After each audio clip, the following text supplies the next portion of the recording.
Everyone, welcome back to my YouTube channel Momentous Mind. Today I explain 100 most important and repeated one-liner of William Wordsworth. Questions. William Wordsworth के one liner explain करने जा रही हूँ जो कि most of the exam में पूछे गए हैं और रिपीटेड होते रहते हैं और इम्पोर्टेंट भी हैं, और जो कि ये यूपी टीजीटी पीजीटी जितने भी टीजीटी पीजीटी के एग्ज़ाम हो, चाहे वो डीएसएसबी हो, एनवीएस केवीएस हो और यूजीसी नेट में भी पूछे जाते हैं, इसलिए इन सभी क्वेश्चन वन लाइनर को 100 वन लाइनर को एक बार ज़रूर रिवाइज करें। चलिए स्टार्ट करते हैं अपनी क्लास को। William Wordsworth was born in 1770। William Wordsworth का जन्म कब हुआ था? 77 में। And he died in 1850। उनका जन्म हुआ था 1770 में एंड वो डाइड कब हुए थे? 1850 में, at the age of 80। He is known as the poet of nature. उनको पोएट ऑफ द नेचर कहा जाता है। He is called the high priest of nature. और high priest of the nature भी किसको कहा जाता है? विलियम वर्ड्सवर्थ को। He was a major romantic poet. वो है मतलब जितने भी रोमांटिक पोएट थे उन सब में मुख्य जो स्थान आता है वो विलियम वर्ड्सवर्थ का ही आता है। और रोमांटिक पोएट में और कौन कौन से थे? विलियम वर्ड्सवर्थ थे, कोलरिज थे, साउदे थे, सैली थे, बायरन थे और जॉन कीट्स। ये सब रोमांटिक पोएट थे। The romantic age began in 1798।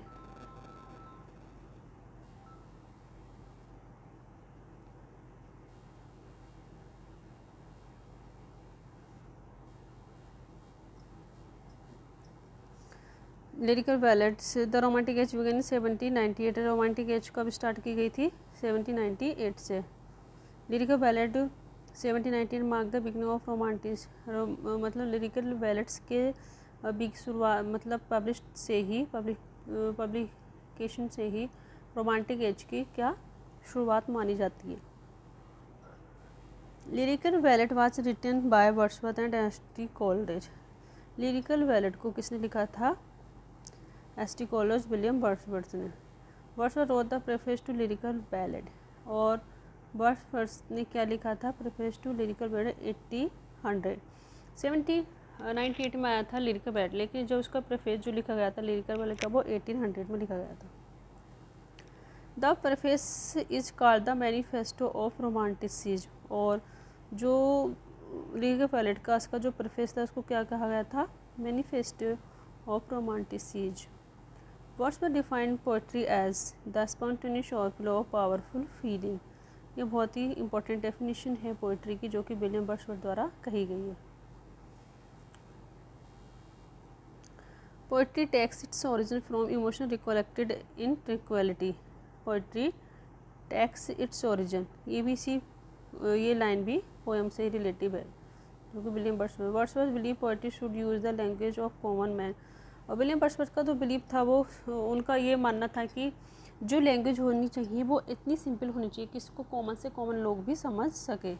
इसलिए विलियम जो वर्ड्सवर्थ थे वो काफ़ी लोकप्रिय पोएट थे। ही रिजेक्टेड आर्टिफिशियल पोएटिक डिक्शन। उन्होंने आर्टिफिशियल जो पोएटिक डिक्शन होता है उसको क्या किया था? रिजेक्ट किया था। Nature is the central theme of his poetry. William Wordsworth की जो मुख्य थीम थी, सेंट्रल थीम थी, वो क्या थी? नेचर थी।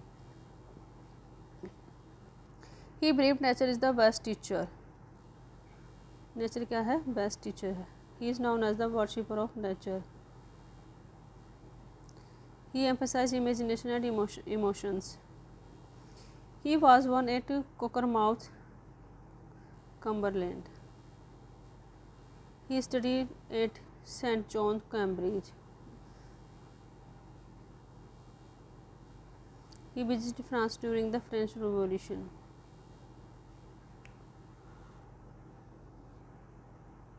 His sister was Dorothy Wordsworth. I know these are very simple questions, और ये बहुत ही सिंपल क्वेश्चन और सभी को आते होंगे, लेकिन कभी कभी हमें आते हैं क्वेश्चन भी हम भूल जाते हैं क्योंकि वो हम सोचते हैं कि ये तो ईजी हम आते हैं, लेकिन एक बार हमें रिवाइज कर देना चाहिए। इसलिए मैं बहुत फास्टली चल रही हूँ क्योंकि ये सारे क्वेश्चन काफ़ी ईजी हैं। डोरथी ग्रेटली इन्फ्लुएंस हिज पोइट्री। डोरथी कौन थी? वर्ड्सवर्थ की सिस्टर थी, जो कि उनकी पोइट्री से काफ़ी इन्फ्लुएंस थी, प्रभावित थी। He married Mary Hutchinson. William Wordsworth ने किससे शादी की थी? मैरी हचिंसन से। He become poet laureate in 1843। William Wordsworth poet laureate कब बने थे? 1843 में। इसके बाद रॉबर्ट साउदी के।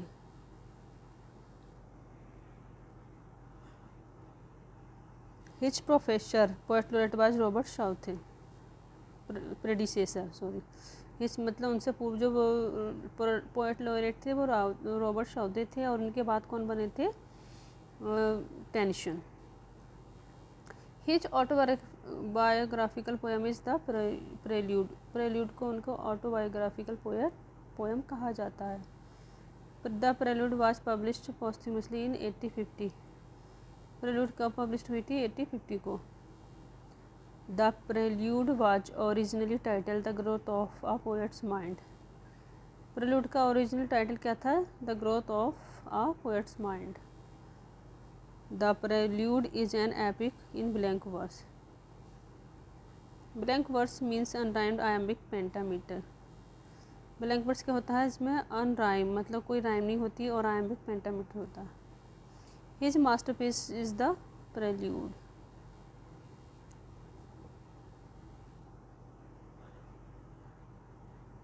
The excursion is a philosophical poem.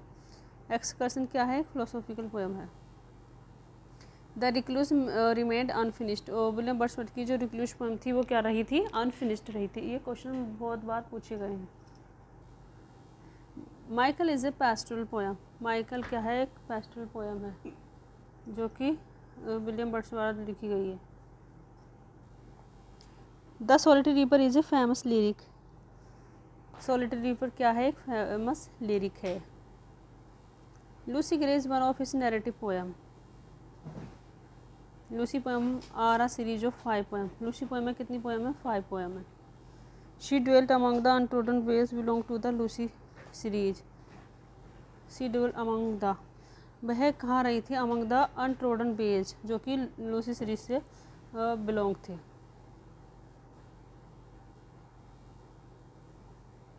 Three years she grow is a Lucy poem.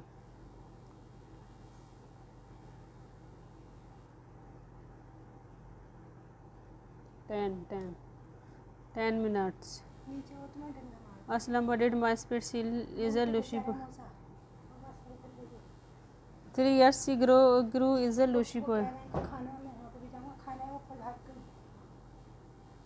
Strength fits of passions have I know Lucy poems. I travel among men in Lucy poems. Tintin Abbey was published in 1798. The full title of Tintin Abbey begins the lines compose. I wander lonely as a cloud is also known as daffodils. Daffodils symbolize joy and beauty. The flowers daffodils are golden daffodils. Rainbow begins with my heart lifts up. The line child is the father of man is by Wordsworth. Ode. Intimation of immortal is one of the greatest ode. The ode deals with childhood memories. Childhood is divine in Wordsworth poetry.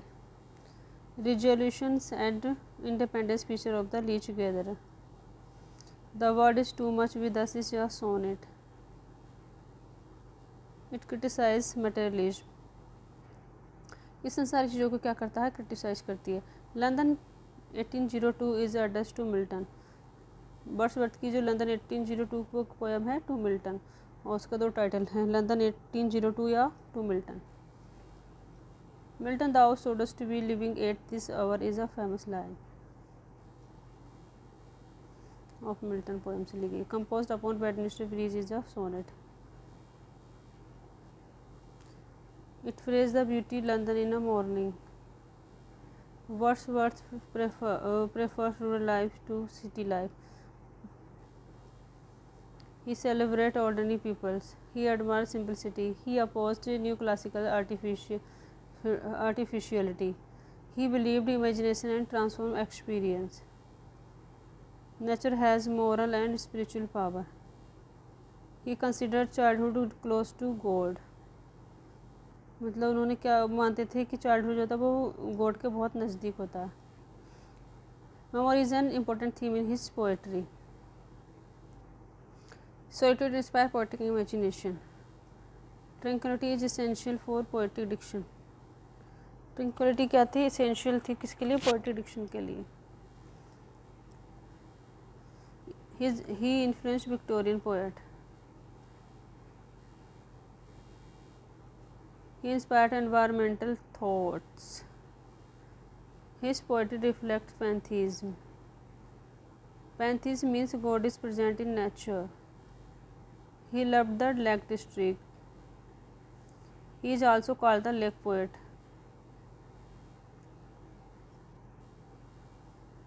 The Lake Poet were Wordsworth, Coleridge and Southey. Wordsworth admired Milton. His poetry combines simplicity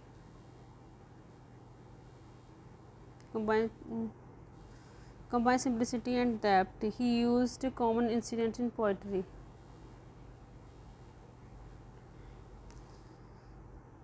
He valued imagination over reason.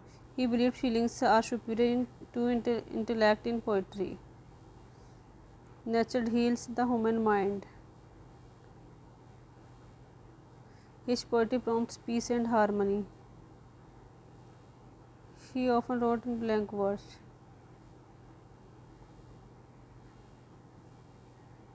He also wrote sonnet. His sonnet follow the Petrarchan tradition.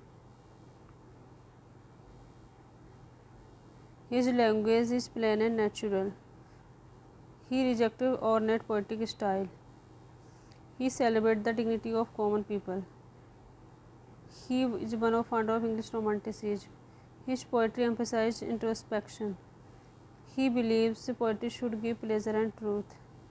He saw nature as a moral guide. He transformed English poetry through romantic idea. Emotion is the foundation of his poetic diction theory. Imagination is the creative power in poetry. Nature, childhood, memories and imagination are his four major themes.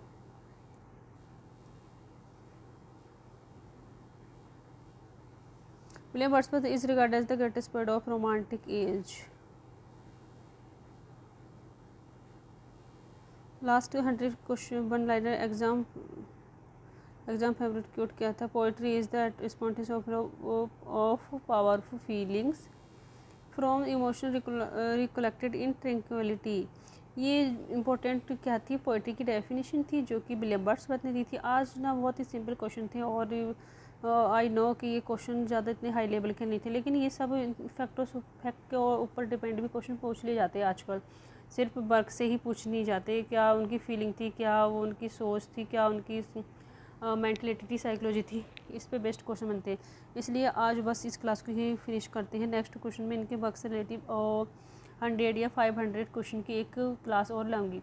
अगर आपको ये video पसंद आए please like करें और channel को subscribe करें और इसी तरह से इस चैनल पर बने रहें और सारी इन्फॉर्मेशन प्राप्त करने के लिए. Thanks for watching this video.